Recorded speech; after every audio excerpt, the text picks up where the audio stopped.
హరివిల్లు podcast శ్రోతలకి ప్రేక్షకులకి పునఃస్వాగతం.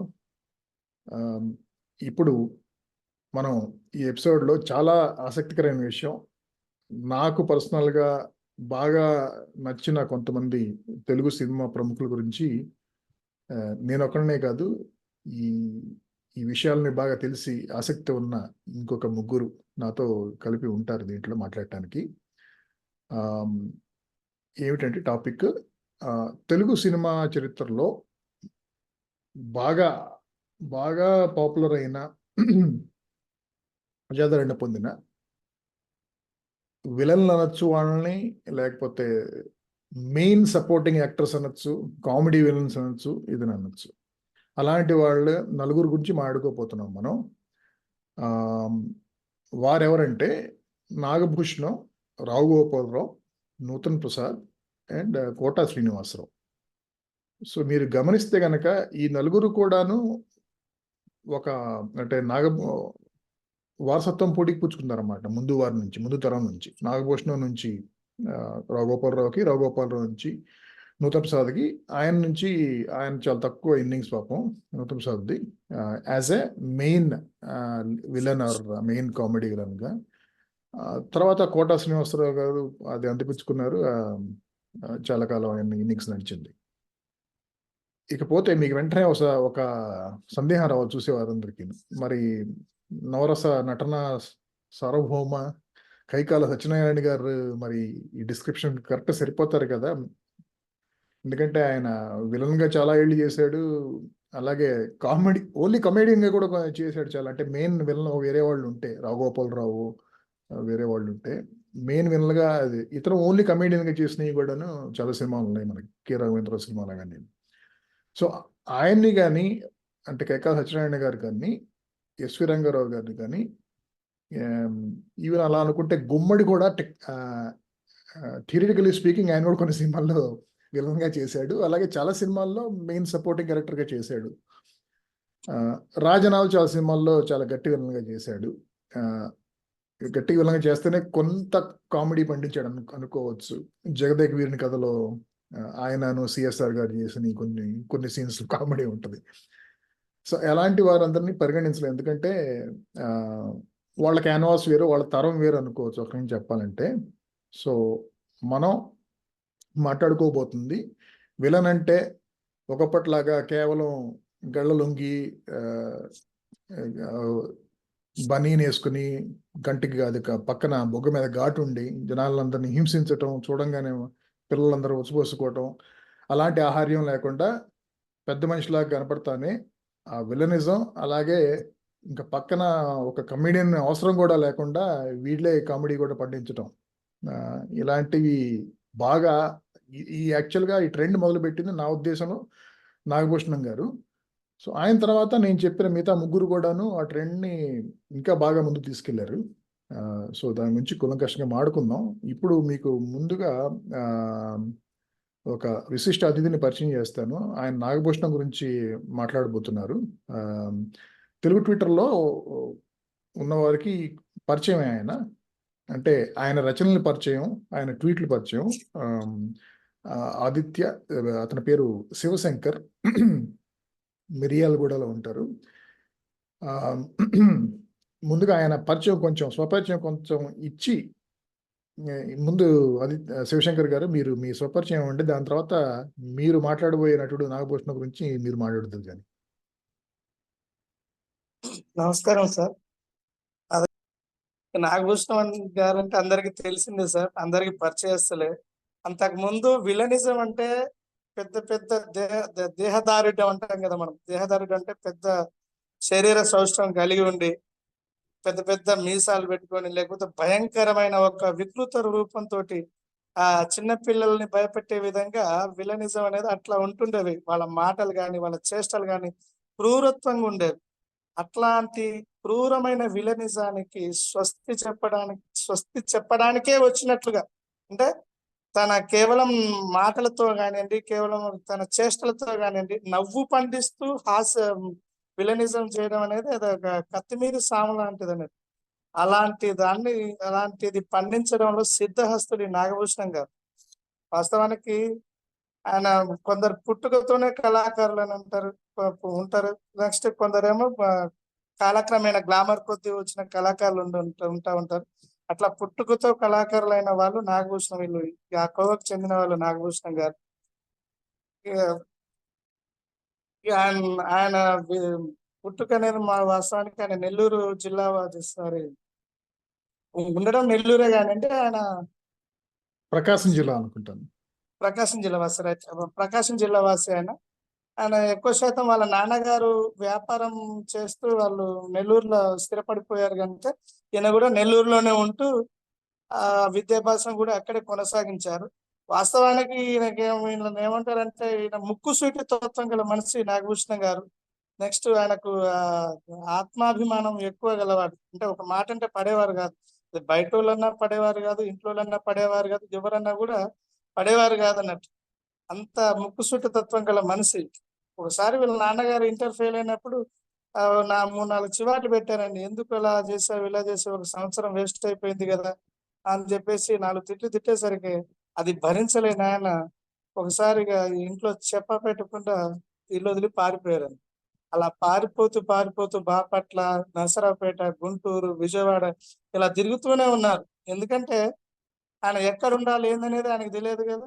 ఆ రకంగా తిరుగుతున్న క్రమంలో రోజు వాళ్ళ నెల్లూరు వాసి ఆయన మిత్రుడు కలిసి, ఏంది నువ్వు ఇక్కడ ఉన్నావు, ఇంటికాడ ఇంత ఘోరం జరిగిపోతే నువ్వు ఇక్కడ ఉన్నావు అని చెప్పేసి అడిగా. అసలు ఏం జరిగిందని ఆతృత కొద్దీ అడిగారు నాగభూషణం గారు. ఇలా మీ నాన్నగారు చనిపోయారు, నీకు తెలియదా, నువ్వు ఎప్పుడో ఇల్లు వదిలి వెళ్ళొచ్చేసినావు, ఇట్లా ఘోరం ఇట్లా జరిగిపోయింది ఇంటికాడ అని చెప్పేసరికి ఆయన బాధతోటి ఆయన దగ్గర జేబులో డబ్బులు లేకపోతే ఆ మిత్రుని దగ్గరనే డబ్బులు తీసేసుకొని అక్కడ నుంచి ఒంగోలులో ఉన్న వాళ్ళ చెల్లెలు అనుకుంటండి, వాళ్ళ చెల్లెలు గారి దగ్గరికి వెళ్ళి వాళ్ళ చెల్లెల దగ్గర కూడా ఆ రోజుల్లో అంతంత మాత్రమే, వాళ్ళు పేదరికంలో ఉన్నారు కనుక ఆమెకు మాత్రమే రైలు టికెట్ ఉంటే మరి నాగభూషణం గారు ప్లాట్ఫామ్ టికెట్ కొనుక్కొని ఆ ప్లాట్ఫామ్ టికెట్ మీద రైలు ఎక్కి ఇంటికి వెళ్ళేసరికి వాళ్ళ నాన్నగారు దహన సంస్కారాలు కూడా అయిపోయాయి. అంత ఇదిగా ఉన్న సందర్భంలో వాళ్ళ నాన్నగారికి ఇచ్చిన మాట ప్రకారం నేను ఇంటర్ పాస్ అవుతా అని చెప్పేసి ఆయన ఏదైతే మాట ఇచ్చిందో ఆ మాట నిలబెట్టుకోవడం కోసం తాను ఆ కష్టపడి ఆ ఇంటర్ పాస్ కావడం, ఆ పాస్ అయిన తర్వాత నెక్స్ట్ ఏం చేయాలనుకునే క్రమంలో ఆయన రైల్వే ఉద్యోగాలు పట్టిన ఆ రోజులలో మిత్రులందరూ కలిసి నువ్వు రైల్వే జాబ్కి అప్లై చేస్తే నీకు జాబ్ వస్తుంది అని చెప్పేసి అంటే ఆయన దగ్గర డబ్బులు లేకపోయినా సరే వాళ్ళు మిత్రులందరూ కలిసి వాళ్ళ దగ్గర ఉన్న డబ్బు పోగేసి ఆయనకి ఇవ్వడం వల్ల ఆయన పరీక్ష ఇంటర్వ్యూకి అటెండ్ అయ్యారు. దాదాపు 200 పైచీలకు మంది అటెండ్ అయిన ఆ ఇంటర్వ్యూలో కేవలం 8 మందికి ఎంపిక చేస్తే ఆ 8 మందిలో ఒకరు నాగభూషణం గారు. వాళ్ళు అడిగిన ప్రతి ప్రశ్నకు టక సమాధానం చెప్పేసేసి ఆ ఉద్యోగాన్ని చేజిక్కించుకున్నారు నాగభూషణం గారు. అలా చేజిక్కించుకొని ఫస్ట్ పోస్టింగ్ ఆయనకు మద్రాసులో ఇచ్చారండి. ఆ మద్రాసు వెళ్ళిన తర్వాత అక్కడ ఉన్న పరిస్థితులకు అనుకూలంగా వాళ్ళ నాటకాలు మొదలు పెట్టడానికి అన్ని గమనించిన నాగభూషణం గారు తాను కూడా నాటకాలలో పార్టిసిపేషన్ చేస్తే బాగుంటుందనే ఒక ఉద్దేశంతో వాళ్ళు అక్కడ ఉన్న వాళ్ళతో కలిసిపోయి ఒక నాటక సమాజాన్ని స్థాపించింది. ఆంధ్రకళ మండలి అనే ఒక నాటక సమాజాన్ని స్థాపించేసి ఆంధ్రకళ నాటక మండలిలో పావలా ఆ రోజు సభ్యత్వ రుసుము అంటారు దాన్ని, కేవలం పావలా ఇచ్చి అందులో చేరిపోయిన తర్వాత అక్కడ ఉన్న డబ్బులను బట్టి వాళ్ళ నాటకాలు వేసేవారు అన్నట్టు. అలా నాటకాలు వేసే క్రమంలో వాళ్ళకి ప్రేక్షకులు కావాలి కదా. కేవలం అక్కడున్న డబ్బులు, వాళ్ళు పోగేసిన డబ్బులుతో వచ్చిన ప్రేక్షకులే అంటే సభ్యత్వం తీసుకున్న వాళ్ళనే ప్రేక్షకులుగా, అంతమంది వాళ్ళు సభ్యత్వం తీసుకున్నారు కాబట్టి వాళ్ళు ప్రేక్షకులుగా ఉండి వాళ్ళ నాటకాలు చూడడం, వీళ్ళేసిన నాటకాలు విజయవంతం కావడం, ఆ క్రమంలో అట్లా గడిచిపోతూ ఆ రకంగా నాటకాల నుంచి ఆయన సినీ ప్రస్థానం వరకు ఆయన అట్లా కొనసాగింది ఆయన ప్రస్థానం.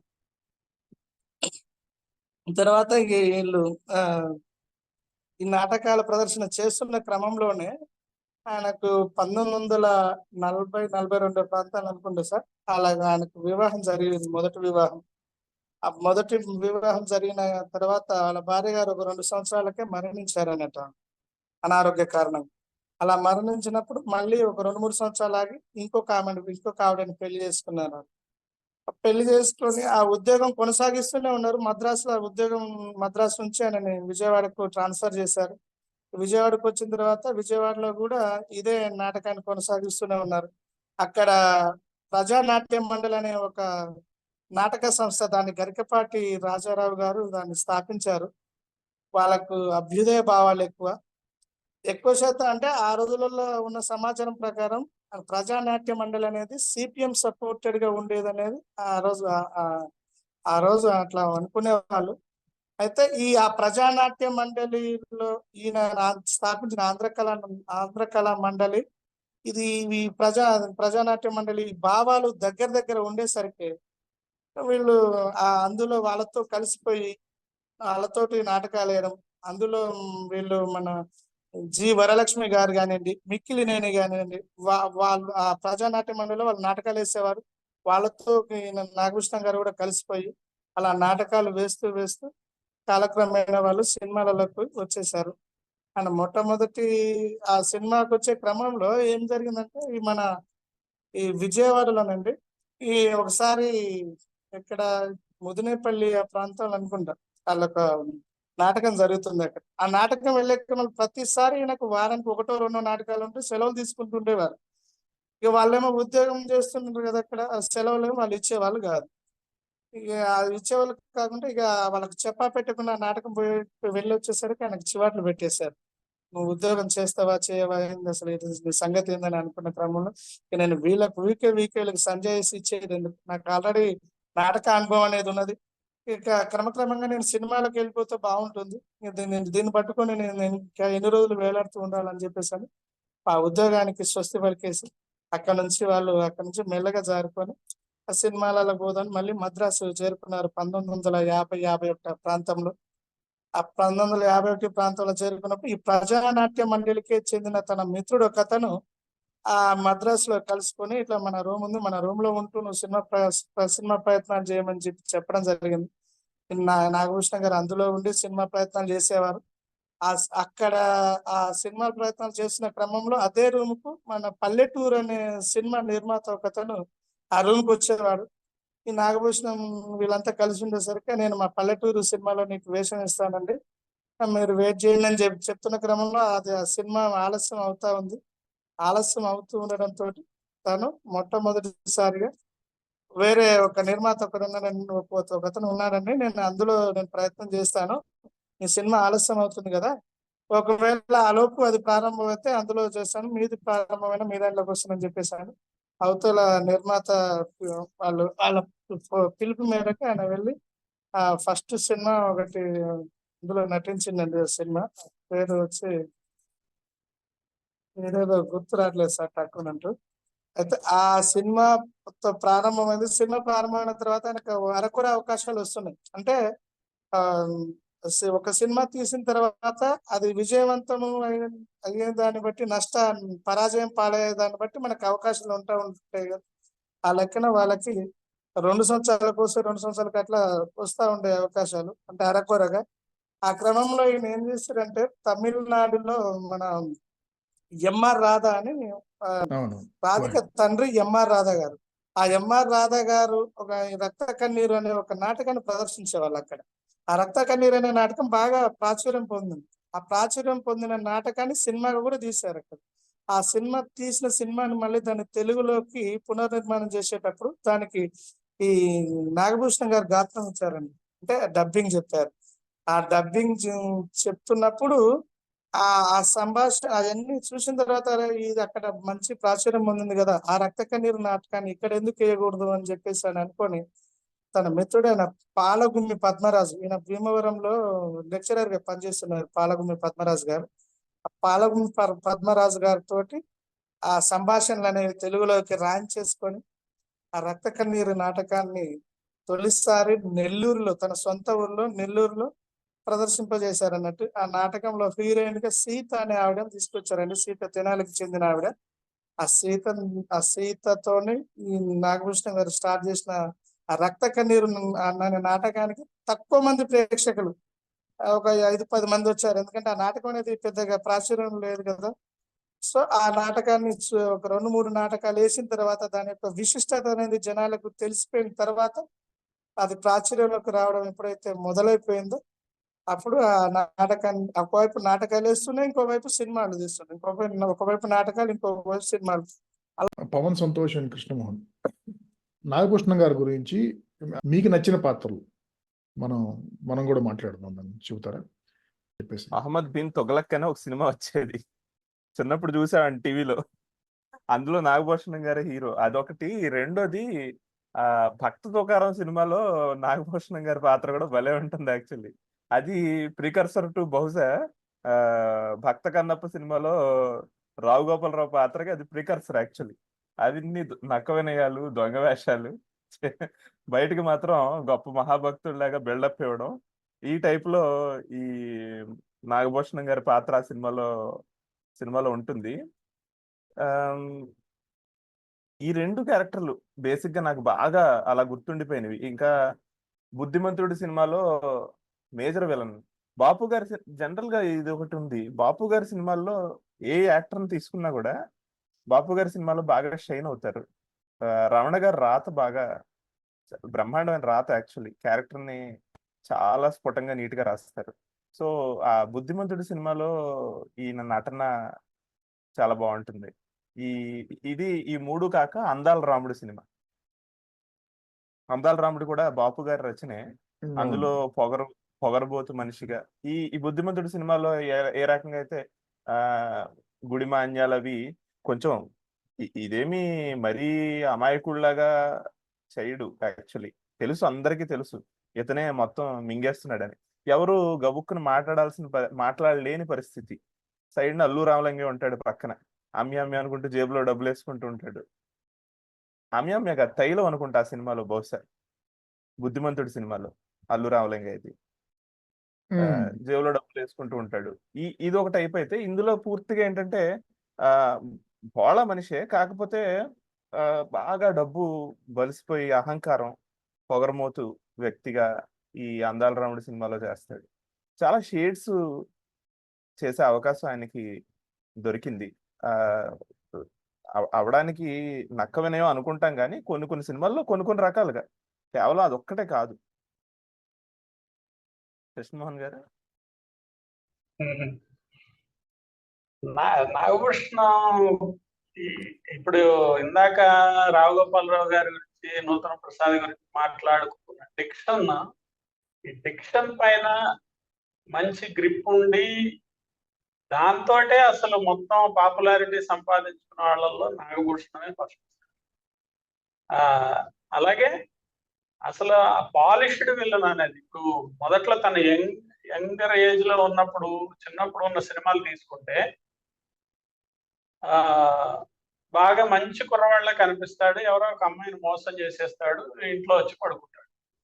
ఇంకా ఆ అమ్మాయిని మళ్ళీ వీడికి ఇచ్చి పెళ్లి చేసే వరకు హీరో హీరోయిన్లు కొట్లాడుకోవడం ఇలా సాగుతాయి సినిమాలు. అంటే ఖచ్చితంగా ఒక మోసగాడు, ఒక కుట్ర చేసేవాడు, ఒక మోసగాడు.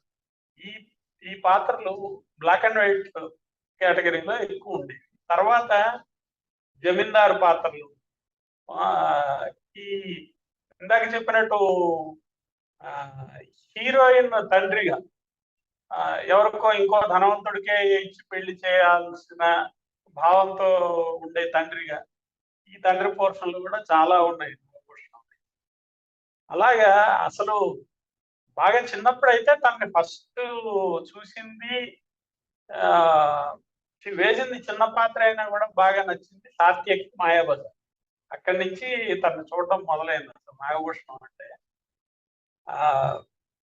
మంచి మంచి పాత్రలు ఉన్నాయి.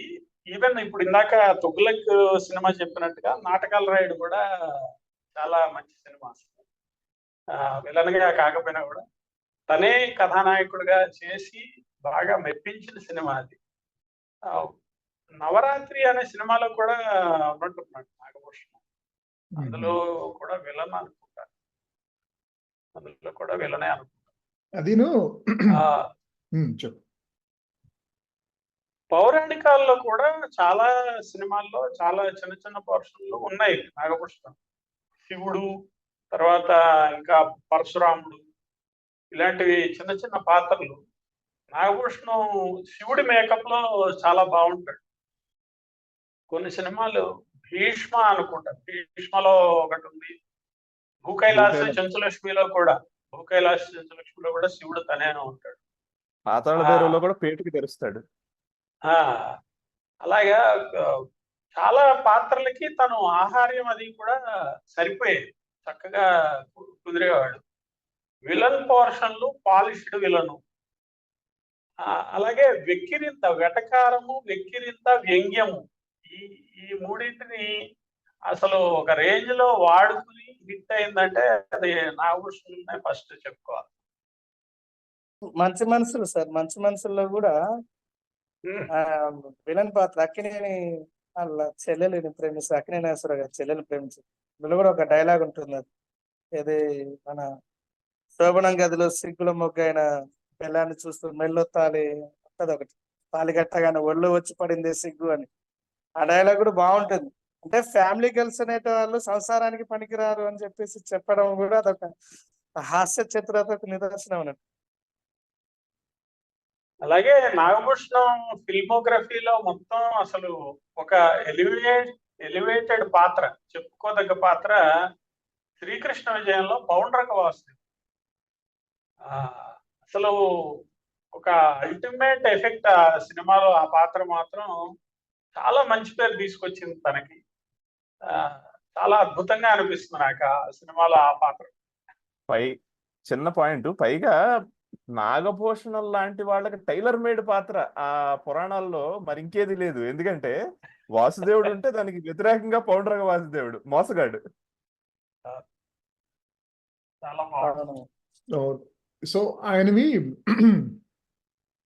అంటే ప్రధానంగా ఆయన పోషించినవి, ఆయన మొదలుపెట్టిన ట్రెండే ఏంటంటే మెయిన్ విలన్ ప్రతినాయకుడిగా కొంచెం కామెడీ టెంజ్ ఉండటం అనేది. అది మీరు ఆల్రెడీ ఎగ్జాంపుల్స్ కూడా చాలా చెప్పారు. దానికి సంబంధించి ఆయన మొదలుపెట్టిన ట్రెండ్ ఏంటంటే కొంచెం డైలాగ్స్ ఒకటి. ఆబ్వియస్లీ చూస్తూ ఉంటే ప్రజానాయకుడు అనే సినిమాలో పెళ్ళం లేచిపోయి ఎదురింట్లో కాపురం పెట్టినా భరించవచ్చు కానీ పదవి లేకపోతే భరించడం కష్టం, ఇలాంటి డైలాగులు కానీ, లేకపోతే చెప్పింది విను చరిత్ర అడక్కు అనేది అడవి రాముడిలో అది కానీ ఇలా డైలాగ్స్ ద్వారా కామెడీ ఒకటి. దాంతోడు కొన్ని పదాలు విచిత్రమైనవి. రేలంగి గారు మొదలుపెట్టినట్టు ఈ ట్రెండ్ ఏంటంటే జూ లకటక ఈ టైప్లవి. అలానే ఈయన కూడాను టమ్ కుట్టమ్మ ఇలాంటివన్నీ ఏదో ఒకటి ఒక మ్యానరిజం ప్రతి సినిమాలో తన పాత్రకి ఏదో ఒక మ్యానరిజం ఈ టైప్ ఉంటాయి అన్నమాట. ఈయన అలాంటివి కూడా చాలా చేసేవాడు ఈయన. అలాగే ఈ టైపు ప్రధాన ప్రతిపక్ష నాయకుడు, ప్రతి నాయకుడి పాత్రే కాకుండా ఎస్వి రంగారావు గారితో కలిసి కొన్ని సినిమాలు, అంటే వీళ్ళిద్దరే లీడ్ క్యారెక్టర్స్ టైప్ అనమాట. అంటే హిందీలో విక్టోరియా 369 వచ్చింది కదా, దాన్ని తెలుగులో తీసినట్టున్నారు వీళ్ళిద్దరూ.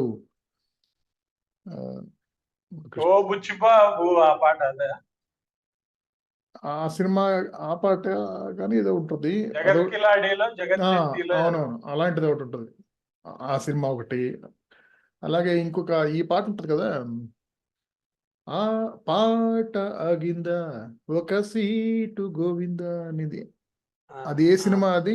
అలాంటివి కూడాను. అంటే ఇంతకుముందు మనం నూతన ప్రసాద్ గురించి చెప్పినట్టు ఆయన కొన్ని సినిమాలు ఏంటంటే ప్రెసిడెంట్ పేరమ్మలో మెయిన్ హీరోయిన్ ఓరియంటెడ్ క్యారెక్టర్కి ఈయన భర్తగా ఉంటాడు, అది మినిస్టర్ మహాలక్ష్మిని కానీ ఆ టైప్లో. అలాగే నాగభూషణం కూడా చాలా, అంటే అలాంటి చాలా సినిమాలు ఉన్నాయి. అలాగే ఆయన సొంతగా కూడా కొన్ని సినిమాలు తీశాడు. ఏంటంటే ఇట్లాంటివి నాటకాలు రాయడు ఆయన. అల్బేలా రీమేక్, హిందీ సినిమాని రీమేక్ చేసి ఆయన తీసినట్టున్నాడు అలా. సో యాక్చువల్గా ఈ రకం కూడా తమిళ రీమేక్ అనుకుంటా. తమిళ్లో చో రామస్వామి సినిమా, అది పొలిటికల్ సటైర్, అది దాన్ని తెలుగులో రీమేక్ మొహమ్మద్ బిన్ తుగ్లక్ కదా. మొహమ్మద్ బిన్ తుగ్లక్, అవునవును, అది కరెక్ట్. సో నెక్స్ట్ మనం క్రోనలాజికల్ ఆర్డర్లో రాఘోపాలరావు గారి దగ్గరికి వెళ్దాం. కృష్ణమోహన్ సిద్ధమేనా? అందరికీ నమస్తే. మళ్ళీ ఇంకోసారి హరివిల్లులో పాడ్కాస్ట్ లో రప్పించినందుకు కృతజ్ఞతలు. అయితే ఈసారి సబ్జెక్ట్ మళ్ళీ ఇంతకు ముందు కొన్ని పాడ్కాస్ట్ లో మాట్లాడినట్టే సినిమాల విషయమే కాబట్టి చాలా ఇష్టంగా శ్రద్ధగా మాట్లాడగలనని అనుకుంటున్నాను. రావు గోపాలరావు గారి దగ్గరికి వచ్చేటప్పటికి ఆయన 1937లో మన గోదావరి జిల్లాలో పుట్టిన మనిషి. కాకినాడ దగ్గర పుట్టారు. ఆ స్వతహాగానే ఆ గోదావరి జిల్లాల వెటకారం ఆ జానర్ ఆయనకి బై డిఫాల్ట్ బై బర్త్ వచ్చేసిందని నాకు అనిపిస్తుంది. అలాగే కాలేజీల టైం నుంచి కూడా నాటకాల్లో బాగా ప్రవేశం ఉండడం. ఈవెన్ ఒక కీర్తిశేషులు అనే నాటకం ఆయన ఎక్కువగా వేశారు చిన్నప్పుడు. అది భమిడిపాటి కామేశ్వరరావు గారు మంచి హాస్య రచయిత. ఆయన రచించిన కీర్తిశేషులు అనే నాటకంతో తన కెరీర్ అనేది ఆయన మొదలుపెట్టారు. అప్పుడు అదే నాటకాన్ని బాగా రిపీటెడ్ గా, అంటే నాగభూషణం గారు రక్త కన్నీరు ఎలాగ రిపీటెడ్ గా వేసేవారో ఈ కీర్తిశేషులు అనే నాటకం రావుగోపాలరావు గారికి చాలా కీర్తి తెచ్చిపెట్టింది. ఆ తర్వాత ఈ గిరీశం పాత్ర కూడా, కన్యాశుల్కంలో గిరీశం పాత్ర కూడా చాలా సార్లు వేశారని చదివాను. అలా నాటకాల టైం నుంచి నాటకాల ద్వారా ఆయనకి ఆ ఇష్టం కలగడం, ఇవన్నీ ఎక్కువ పాలు పంచుకోవడం జరిగింది. ఈయన్ని ఎస్వి రంగారావు గారు చూడటం తటస్థించి ఎస్వి రంగారావు గారు రావుగోపాలరావుని ఇంట్రడ్యూస్ చేశారు సినిమాల్లోకి. అది కూడా భక్త పోతన అనే సినిమాలో చిన్న పాత్రకి ఇచ్చారు. అప్పుడు అలాగే ఆయన రంగప్రవేశం జరిగింది సినిమాలో. ఇంకా మొదట్లో చాలా రోజుల వరకు, చాలా సంవత్సరాల వరకు కొన్ని చిన్న చిన్న పోర్షన్స్, అలాగే విలన్ల పక్కన అనుచరుల పాత్రలు, నాగభూషణం దగ్గర కానీ సత్యనారాయణ దగ్గర కానీ వీళ్ళందరి దగ్గర అనుచరుల పాత్రలు, రౌడీల పాత్రలు, ఇలాంటివి చిన్న చిన్నవి కూడా చేసుకుంటూ వచ్చారు. చాలా సినిమాలు ఉన్నాయి అలాంటివి. అలాగే మధ్యలో నేరుగా విలనే కాకుండా చాలా మంచి మంచి పాత్రలు చేసిన సినిమాలు కూడా ఉన్నాయి. ఈయన కెరీర్ మొత్తం మనం తీసుకుంటే ముత్యాల ముగ్గుకు ముందు, ముత్యాల ముగ్గుకు తర్వాత అని అనుకోవచ్చు సింపుల్ గా. ఆ ముత్యాల ముగ్గుకి ముందంతా కూడా ఆయన అంత ప్రామినెన్స్ ఎవరికి తెలియలేదు అసలు. అంటే ఇంత మంచి టాలెంటెడ్ ఆర్టిస్ట్ అనేది ఎవరు అంతగా గమనించిన విషయం కాదు. అంటే ముత్యాల ముగ్గు తర్వాత పాత సినిమాలు చూసి మళ్ళీ ఆనందించడం అది జరిగింది. కాలం మారింది కానీ ఇలాంటి కొన్ని కత్తందారులు, ఇలాంటి కొన్ని సినిమాలు ఉన్నాయి విలన్ పోర్షన్లు వేసినవి, సైడ్ ఆర్టిస్ట్ గా వేసినవి కూడా. సో ఆ రకంగా ముత్యాల ముగ్గు ముందు చిన్న చిన్న పాత్రలు వేసుకుంటూ ఎప్పుడైతే బాపు గారి దృష్టిలో పడ్డాడో రావుగోపాలరావు, ఇంకా మళ్ళీ వెనక్కి తిరిగి చూసుకున్నది లేదు అసలు. ఈయన్ని బాపు గారు వాడినట్టు ఇంకెవరు వాడలేదేమో అని కూడా అనిపిస్తుంది. బాపు తర్వాత ఇంకా అంత హయ్యర్ స్టేజ్ గా ఆయన ఎదిగినా కూడా ఒక విలన్ గా బాపు గారు వాడినంత పర్ఫెక్ట్ గా, అంత ఒక శిల్పం చెక్కినట్టుగా ఇంకెవరో వాడలేదేమో అనిపిస్తుంది. అలా అనిపించడానికి సాక్ష్యాలుగా బాపు గారి సినిమాలే మనకు కనిపిస్తూ ఉంటాయి. అలా చెప్పుకున్నప్పుడు ముత్యాల ముగ్గు సినిమా ఒక చరిత్ర,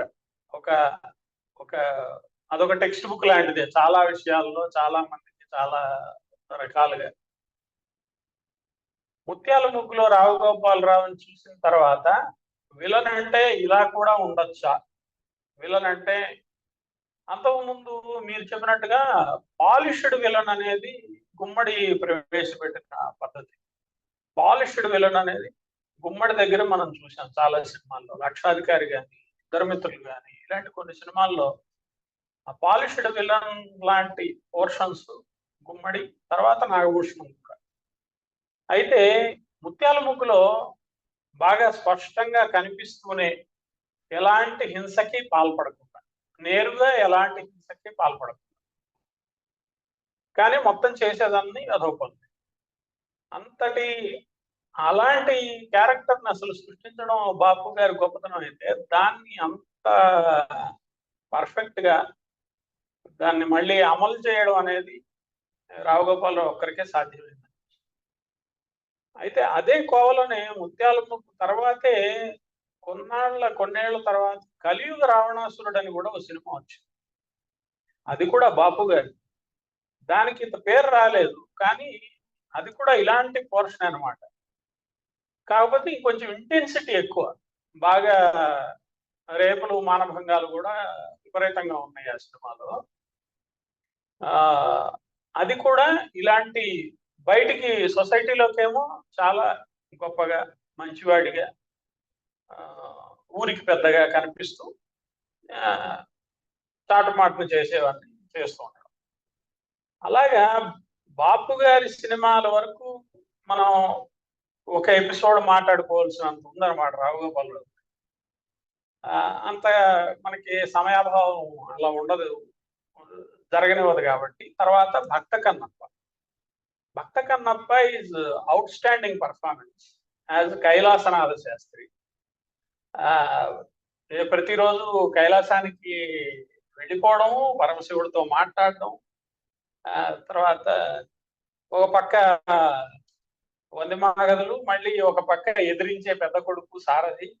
ఇలాగా అసలు ఆ పిక్చరైజేషన్, ఇప్పుడు భక్త కన్నప్ప కథలో ఇదంతా మనం సృష్టించుకున్నదే కానీ మనకేమి తెలిసింది కాదు.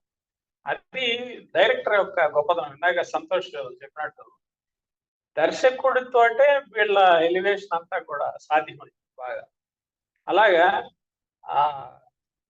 ఆ కైలాసనాథ శాస్త్రి పాత్ర విలనిజం అనేది ఎంత సౌమ్యంగా కనిపిస్తూనే ఎంత దారుణంగా చేయొచ్చు అన్నది ఆ భక్త కన్నప్ప సినిమా ఒకటి.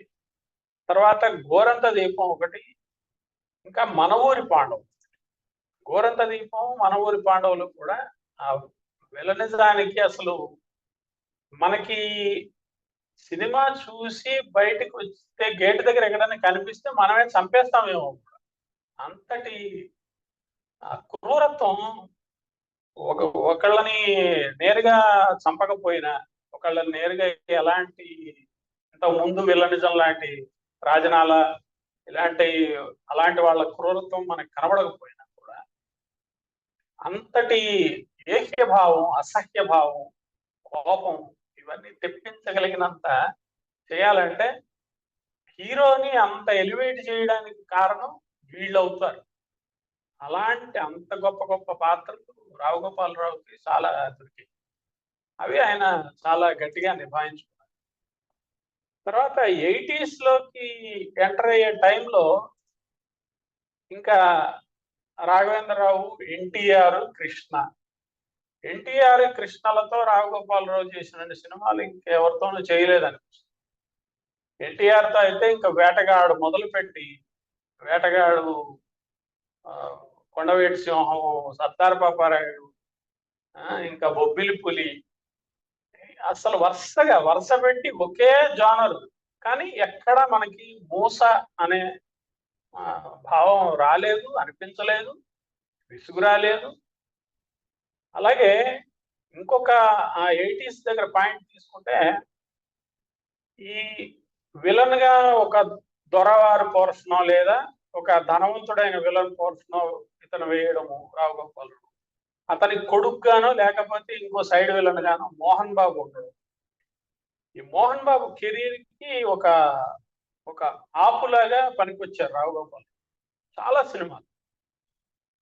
అలాగే ఇంకా వీళ్ళు త్రిమూర్తుల్లాగా, సత్యనారాయణ చాలా సీనియరే అయినప్పటికీ సత్యనారాయణ, రావుగోపాలరావు జంట విలన్లు గాను, వీళ్ళకి పక్కన భజన పరుడుగా అల్లు రామలింగ.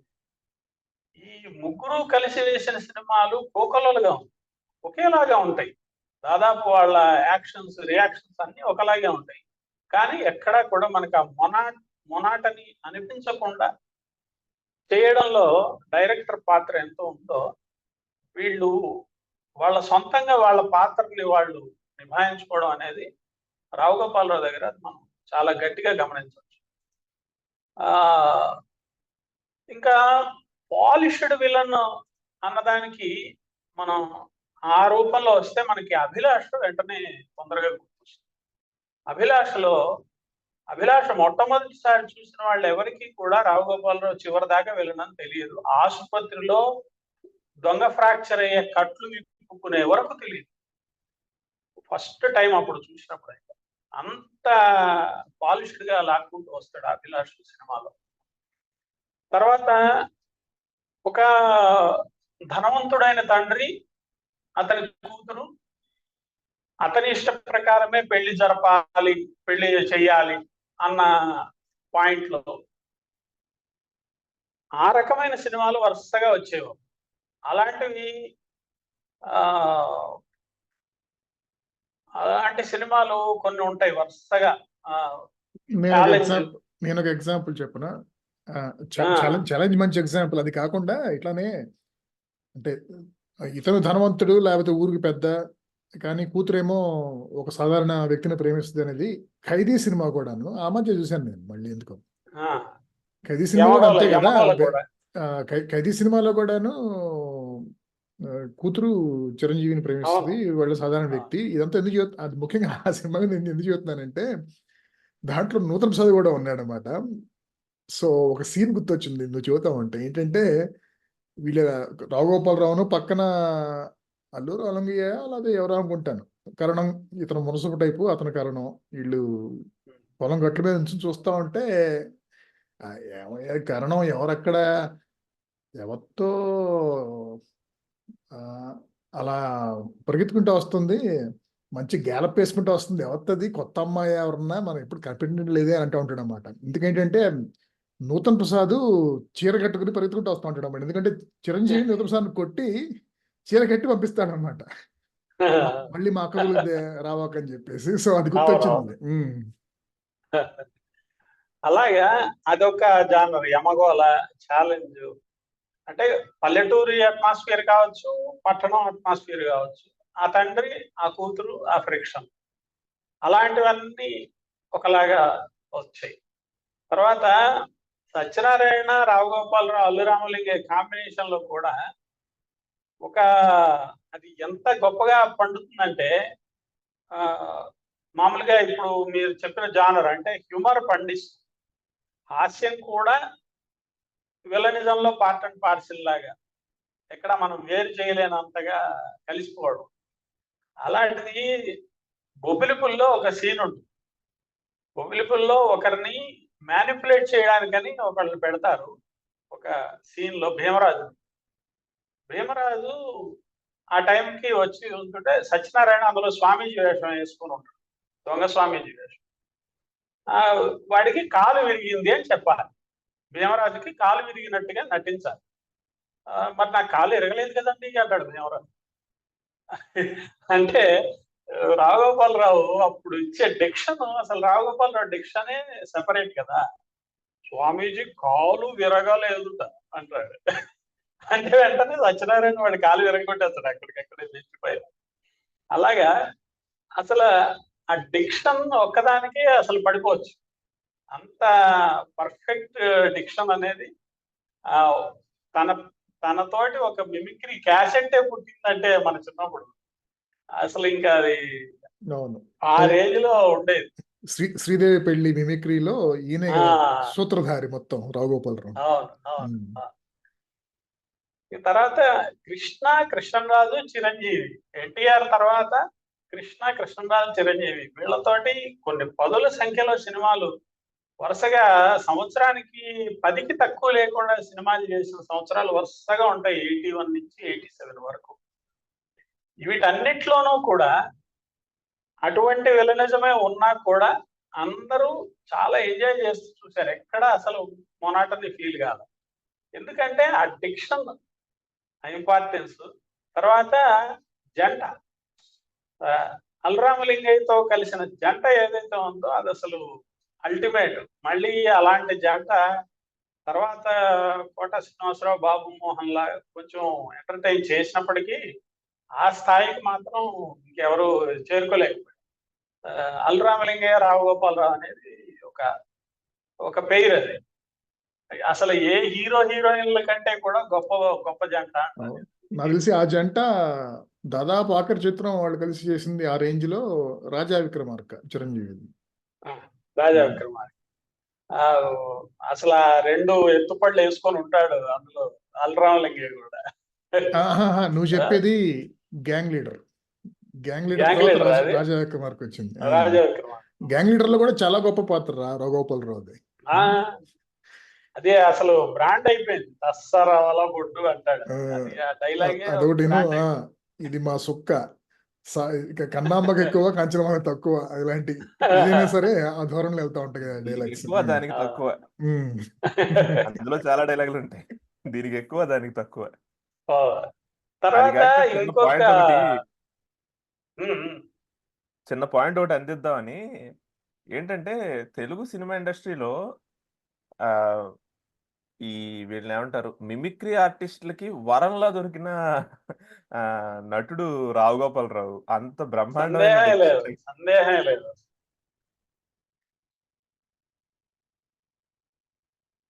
అయితే తర్వాత ఇంకొక ఇంపార్టెంట్ అయిన జానర్ లో ఎక్కువ సినిమాలు వచ్చినవి రావుగోపాలరావు టైంలో ఏంటంటే హీరో డబుల్ యాక్షన్. ఒక హీరోని వీళ్ళే చంపేయడమో లేదా మాయం చేయడమో ఏదో ఒకటి చేస్తారు. వాళ్ళలాంటి వాడే ఇంకో హీరోని పట్టుకొస్తారు. ఇది సర్కస్ రాముడు ఆ టైం నుంచి స్టార్ట్ అయ్యింది. సర్కస్ రాముడు, దొంగమొగుడు, రౌడీ అల్లుడు, ఈ ఈ ఆ జానర్లో ఈ సినిమాలు అన్నింటిలోనూ వీళ్ళే అరేంజ్ చేయడం లేదా వాడంతా వాడు రావడం, ఇంకా వాడితో సరదా, మళ్ళీ దాంట్లో కుట్రలు కుతంత్రాలు. ఈ ఈ ఈ జానర్ లో వీళ్ళతో గొల్లపొడి కూడా బాగా కలిశాడు అప్పుడు. గొల్లపొడి కూడా కొన్ని సినిమాలు ఉన్నాయి. అంటే సత్యనారాయణ బదులుగా గొల్లపొడి లేదా గొల్లపొడి బదులు సత్యనారాయణ. 3-4 విలన్లు ఉన్నా కూడా సినిమా చాలా ఇదిగా నడిచేది.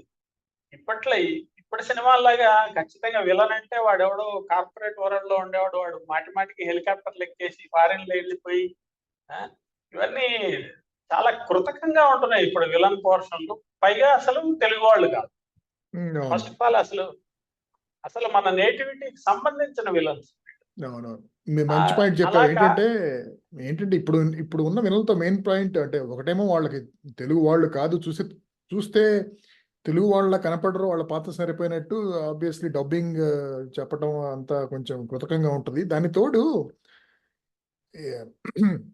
ఈ విలన్ కూడాను మిగతా మనుషుల్లాగానే అతను కూడా మనిషే కాబట్టి అతనిలో ఉన్న అన్ని రకాల కోణాలు చూపించాలి తప్పితే, ముఖ్యంగా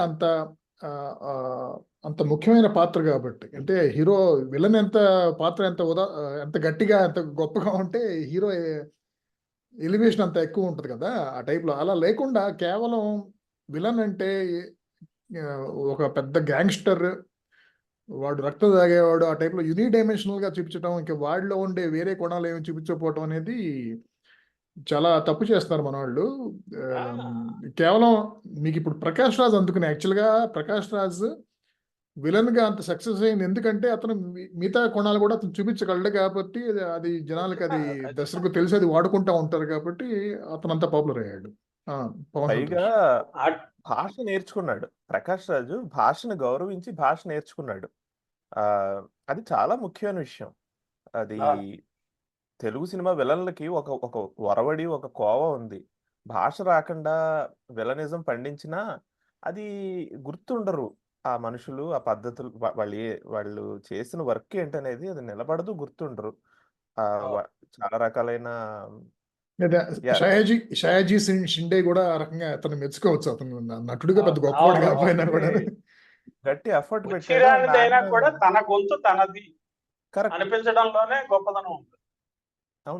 లేకపోతే ఏమవుతుందంటే తర్వాత యూట్యూబ్ లో వీడియోలు వస్తాయి, అలానా ఈ విలన్లందరికీ మాట్లాడే డబ్బింగ్ ఆర్టిస్ట్ ఇతను అంటే అందరం చూసి వాడిని మెచ్చుకుంటాం. అది జరుగుతుంది తప్పితే వాళ్ళ ఒరిజినాలిటీ అనేది ఏమి మనకు ఆనందించింది లేదు. అలాగే ఇందాక మీరు సహజత్వం అన్నారే, ఆ సహజత్వం పాయింట్కి వచ్చేటప్పటికి అంటే విలన్ కూడా మామూలు మన వాళ్ళల్లో, మన కుటుంబాల్లో ఒకడే అన్నట్టుగా, దాన్ని నిజంగా వారసత్వం అంటే అంత వారసత్వం అని కాదు, కానీ రావు రమేష్ దాన్ని కరెక్ట్ గానే అందిపుచ్చుకున్నాడు. యాక్చువల్గా బహుశా నాకు తెలిసి పబ్లిక్ గా అనొచ్చో లేదో నాకు తెలియదు, కానీ అంత చేయవలసినంత చెంచాగిరి చేయకపోవడం వల్ల ఏమైనా ఫీల్డ్ లో కరెక్ట్ గా లేడేమో అని అనిపిస్తున్నాడు. స్ట్రైట్ ఫార్వర్డ్నెస్ వల్ల ఆ, ఆ, నాన్నగారి లక్షణాలే ఉంటాయి కదా ఆటోమేటిక్ గా, అందుకని ఉండడం ఏమో అనిపిస్తుంది. లేకపోతే అసలు ఆ దువ్వాడ జగన్నాథంలో ఆ రొయ్యల నాయుడు పాత్ర కానీ, తర్వాత ఆ సినిమాలో ఊళ్ళో ఉన్న మామయ్య పోర్షన్ కానీ, ఇలాంటివి అసలు Rao Ramesh very much elevated అనమాట. సీతం వాకిట్లో సిరిమల్ల చెట్టులో పాత్ర అయితే అసలు అది అల్టిమేట్ నిలిచిపోతుంది. అలాగే బెజవాడ మామయ్య. విలన్ విలన్ అన్నా కూడా రావు గోపాలరావు ఎంత బాగా అలాగే అసలు రావు గోపాలరావుని ఎలా ఏమి ఇమిటేట్ చేయకుండా తన జానర్ తనదే అన్నట్టుగా నిలబెట్టుకోగలిగాడు కూడా రావు రమేష్. ఇంకా తనకి మంచి అవకాశాలు వస్తే బాగుంటుంది అనిపిస్తుంది ఆ విషయంలో, క్యారెక్టర్ ఆర్టిస్ట్ గానీ విలన్ గా కానీ. అదే మీరు అలాగా చెప్పిన కారణం కావచ్చు, లేకపోతే అంటే పెరటి చెట్టు అంతే, వైద్యానికి పెరటమందు వైద్యానికి పనికిరాదని ఆ రకంగా పనికిరాదు తెలుగువాడే ఒకటి. కాబట్టి మన వాళ్ళు ఇగ్నోర్ చేస్తున్నారో తెలియదు కానీ అంతే హీరోయిన్ల పట్ల విలన్ల పట్ల కూడా మన వాళ్ళు అలాగే బిహేవ్ చేస్తున్నారు. మరొక ముఖ్యమైన పాయింట్ ఏంటంటే కరెక్ట్ డైరెక్టర్లు పడుతూ ఉండాలి టైమ్ అండ్ అగైన్. కరెక్ట్ డైరెక్టర్లు పడుతున్నప్పుడు మాత్రమే, అంటే ఆహుతి ప్రసాద్ ఎప్పటివాడు, కానీ 2006 2000 ఆ టైం వచ్చేదాకా పాపం చాన్నాళ్ళ పాటు ఆ పనికి మాలిన పోలీస్ పాత్రలే తప్ప అంతకు మించి ఏ రకంగానూ ఆయన ఉపయోగించుకోలేదు. ఇంతలో ఒక వెలుగు వెలిగింది కృష్ణవంశీ వల్ల, చచ్చిపోయాడు తర్వాత. అట్లా కొన్నిసార్లు ఏంటంటే సరైన దర్శకులు పడాలి, అదొక. సో కృష్ణమోహన్, నీకు బాగా ఇంకా ఇప్పటిదాకా ప్రస్తావించిన పాత్రలు బాగా నచ్చినాయి ఉంటే చెప్పు, దాని తర్వాత మేము కూడా will go round the table మాకు నచ్చిన రావుగోపాలరావు పాత్ర గురించి మాట్లాడతాం.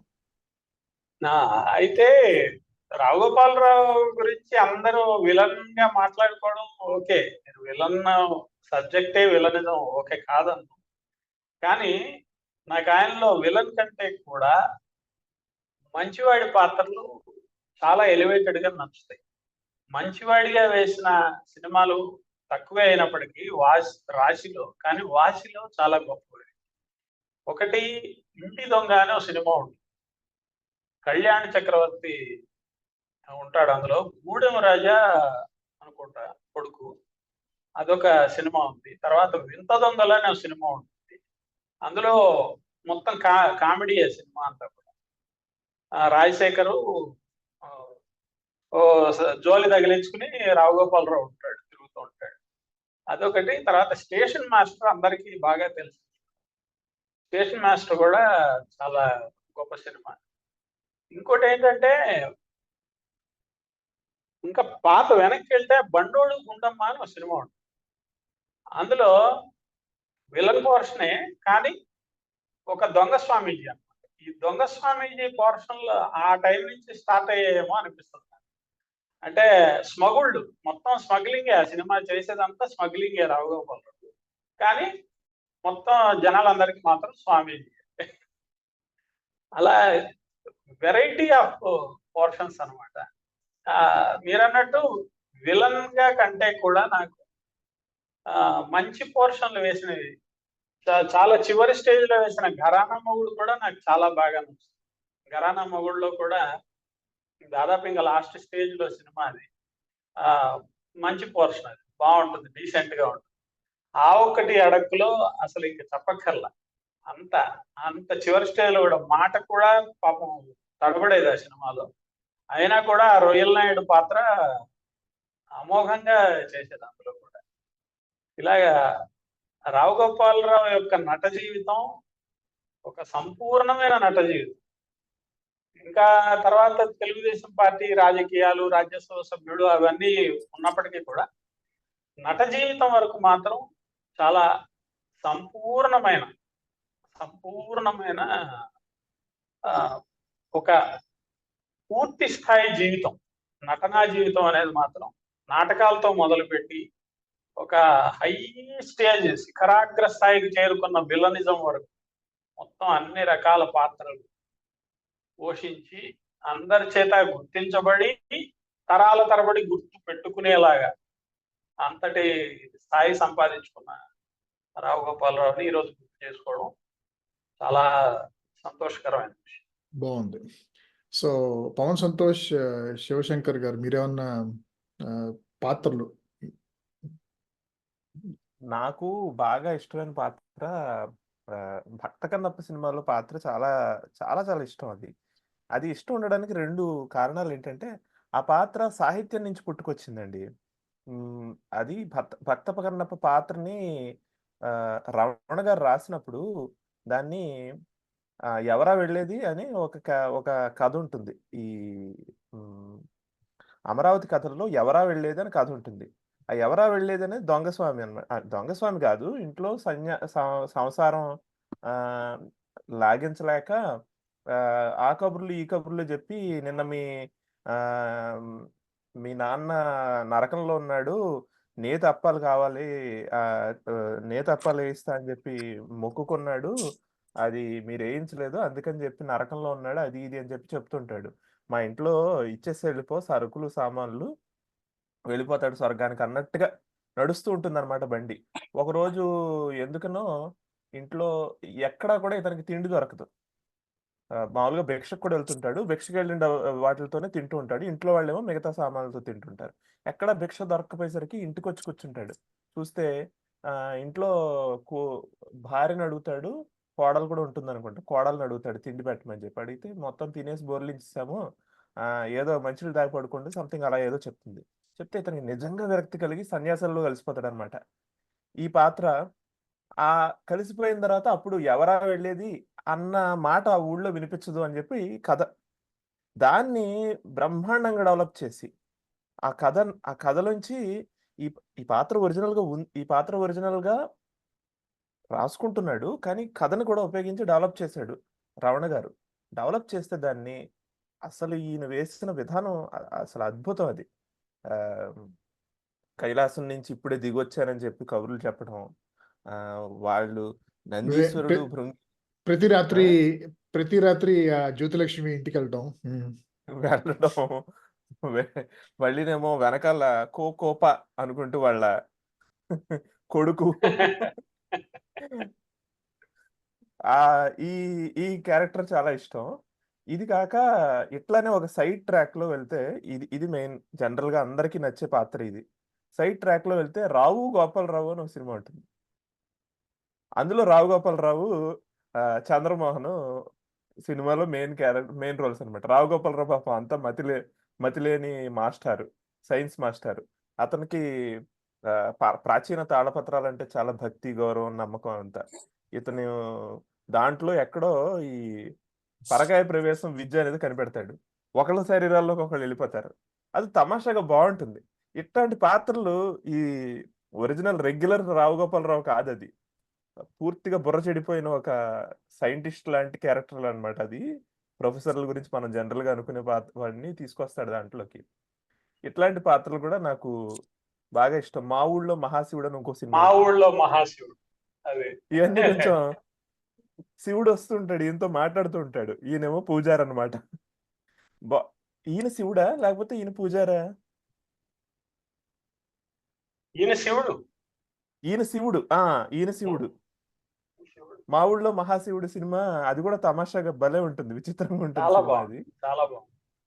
ఇట్లా కొన్ని అదృష్టవశాత్తు ఆయనకి చాలా రకాలైన విచిత్రమైన పాత్రలు కూడా వేసేందుకు అవకాశం దొరికిందనమాట. ఈ రకంగా రెగ్యులర్ ఆయన వేసే పాత్రలు, ఆయన బాగా ఇందాక ఈయన చెప్పినట్టుగా ఆ 3 పాత్రలు, ఆ 3 విలన్లు, ఒకళ్ళు రావు గోపాలరావు, రెండో వాళ్ళేమో తర్వాత మోహన్ బాబు ఏమో కొడుకు కింద ఉండేవాడు, లేదంటే పక్కన సైడ్ విలన్ కిందేమో ఇతను బలిష్ఠుడు, మహాబలిష్ఠుడిగా ఇతను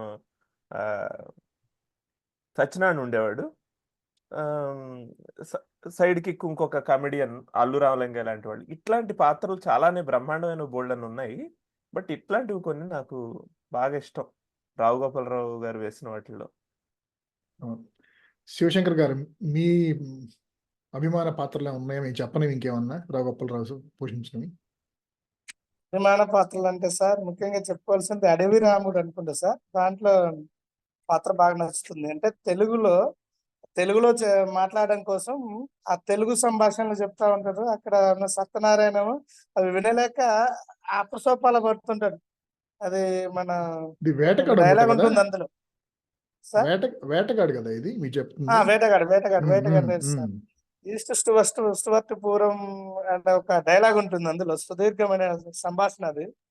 నానా నువ్వు బుక్క తిప్పుకోకుండా ఒక ఒక మంచి డైలాగ్ చెప్పు నాన్న, నువ్వంతా తెలుగులో నీకు అంత ప్రావీణ్యత ఉంటే ఒక మంచి సంభాషణ చెప్పాను అన్నప్పుడు ఈస్ట్ టు వెస్ట్ పూర్వం అనే ఒక పెద్ద సంభాషణ చెప్పేస్తారు. అది మన చందేల గారు రాశారు. అసలు అద్భుతమైన సంభాషణ. ఆ సంభాషణ వినగానే సత్యనారాయణ పడిపోతాడు అన్నట్టు.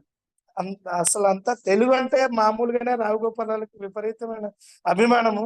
తెలుగు వాళ్ళన్నా తెలుగు భాషన్నా, ఎందుకంటే వాళ్ళు నటులు, రంగస్థల నటులు, ఇటు సినిమా నటులు కాబట్టి వాళ్ళు తెలుగును అభిమానిస్తారు కదా. అదే పాత్రని అలా పోషించారు. అది బాగా నచ్చింది సార్. అదొకటి. మామూలుగా ఏ పాత్ర అయినా ప్రతి ఒక్క సినిమాల పాత్ర చాలా బాగా చేశారు వాళ్ళు. విలనిజం అంటే రావు మన మన మీరు చెప్పినట్టుగా అల్లు రామలింగయ్య గారు కానివ్వండి, వీళ్ళంతా కూడా వీళ్ళ కాంబినేషన్ అనేది చాలా బాగుంటుంది. అది అంటే ఒక్క ఒక్క పలానా బాగుంది అని చెప్పలేము, కానీ వాళ్ళదైతే బాగుంటుంది. రాఘగోపాలరావు గారి యొక్క వ్యక్తిగత విషయాలు కూడా చాలా బాగుంటాయి. అంటే ఆయన ఆ దాన గుణం కలిగిన వాడని చెప్పేసి చెప్పుకుంటుంటారు బయట.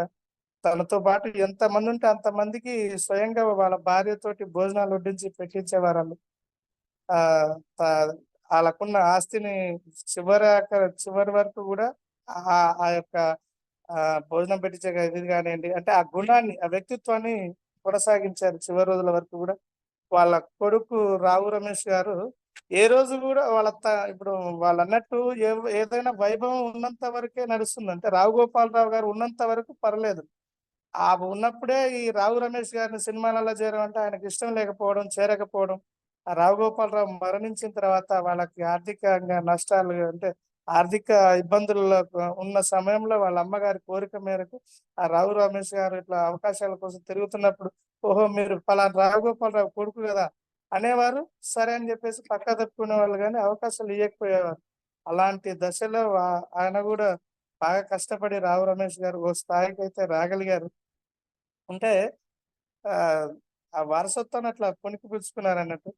సో రావు గారు ప్రతి ఒక్క ఏ పాత్ర చేసినా వైవిధ్యభరితంగా జనాల్ని ఆకట్టుకునే విధంగా ఉండేదండి. బాగున్నాయి చాలా పాత్రలు. నేను చదువుకున్న అన్ని పాత్రలు మీరు ఆల్రెడీ చెప్పేశారు కాబట్టి నేను ఒకటే చదువు అనుకున్నాను, రెండు చెప్తాను యాక్చువల్గా. ఒకటేమో ఒక పాత్ర, నాకు తెలిసి ఆయన చేసిన పాత్రలో దాదాపు ఆఖరి పాత్ర అయి ఉంటుంది.